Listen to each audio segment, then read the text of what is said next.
بسم اللہ الرحمن الرحیم۔ السلام علیکم۔ روزانہ واقعات سننے کے لیے اس چینل کو سبسکرائب کریں۔ ایک دفعہ کچھ لوگ پہاڑوں کی سیر کرنے کے لیے آئے۔ سارا دن وہ لوگ قدرت کے حسین نظاروں سے لطف اندوز ہوتے رہے۔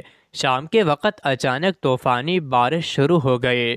طوفان اتنا شدید تھا کہ کوئی چیز دکھائی نہیں دیتی تھی اور نہ ہی کوئی جائے پناہ مل رہی تھی۔ نتیجہ یہ ہوا کہ وہ سب لوگ ایک دوسرے سے بچھڑ گئے۔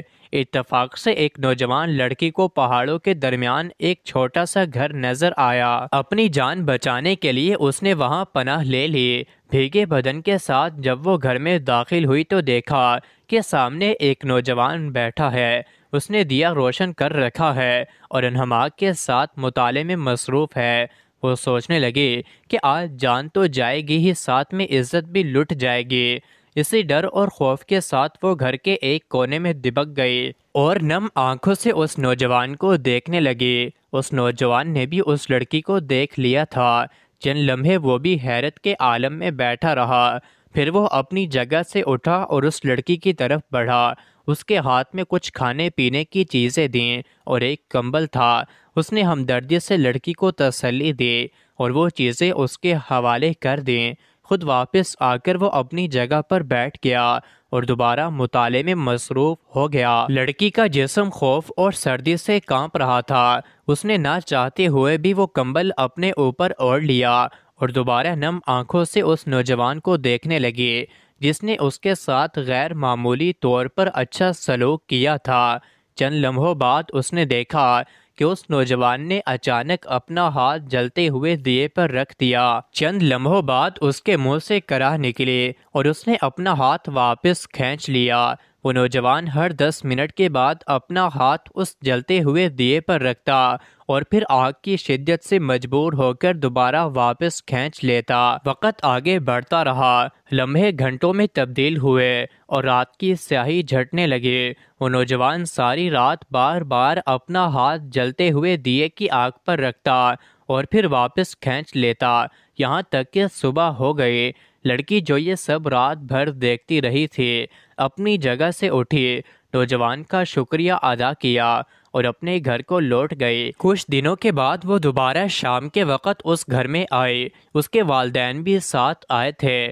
لڑکی اپنے والد سے کہنے لگی کہ بابا، یہ ہے وہ نوجوان جس کے بارے میں آپ کو بتایا تھا۔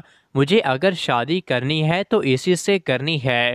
لڑکی کے والدین نے اپنی بیٹی کی پسند پر رضامندی کا ظاہر کر کے کچھ دنوں بعد اس کی شادی اس نوجوان سے کر دی۔ دن ہفتوں میں اور ہفتے مہینوں میں تبدیل ہوتے گئے۔ ایک دن اس لڑکی نے اپنے خاوند یعنی اس نوجوان سے پوچھا کہ جس رات کو طوفان آیا تھا اور میں نے تمہارے گھر میں پناہ لی تھی لیکن تم نے مجھے کسی طرح کا کوئی نقصان نہیں پہنچایا، تم اس وقت میرے ساتھ جو چاہتے سلوک کر سکتے تھے، کس چیز نے تمہیں روکے رکھا؟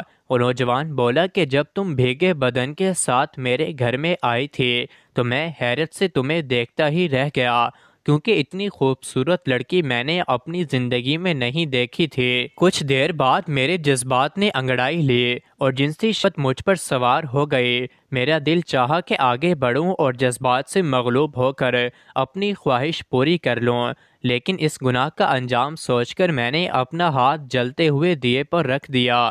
چند لمحوں بعد جب آگ کی شدت برداشت سے باہر ہوئی تو میں نے اپنا ہاتھ واپس کھینچ لیا۔ میرے دل میں خیال آیا کہ اس جلتے ہوئے دیے کی آگ تو مجھ سے برداشت نہیں ہوتی۔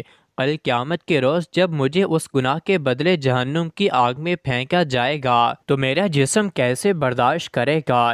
اسی انجام کے خوف سے مجھ میں آگے بڑھ کر گناہ کرنے کی ہمت نہیں ہوئی۔ جب بھی شیطان مجھے ورغلاتا اور میں گناہ کے لیے آمادہ ہوتا تو ساتھ ہی اپنا ہاتھ اس دیے پر رکھ دیتا۔ میرا ضمیر مجھے ملامت کرتا کہ یہ معمولی سے دیے کی آگ تو تم سے برداشت نہیں ہوتی، کل قیامت کے دن جہنم کی آگ کیسے برداشت کرو گے؟ بس یہ سوچ کر میں صبر کرتا رہا اور اسی صبر کا نتیجہ یہ ہوا کہ پروردگار عالم نے مجھے گناہ سے بچائے رکھا۔ لڑکی یہ سن کر اپنی خوش نصیبی پر مسکرا دی اور وہ دونوں ہنسی خوشی زندگی گزارنے لگے۔ مزید ایسے ہی ویڈیوز کے لیے چینل کو ضرور سبسکرائب کریں۔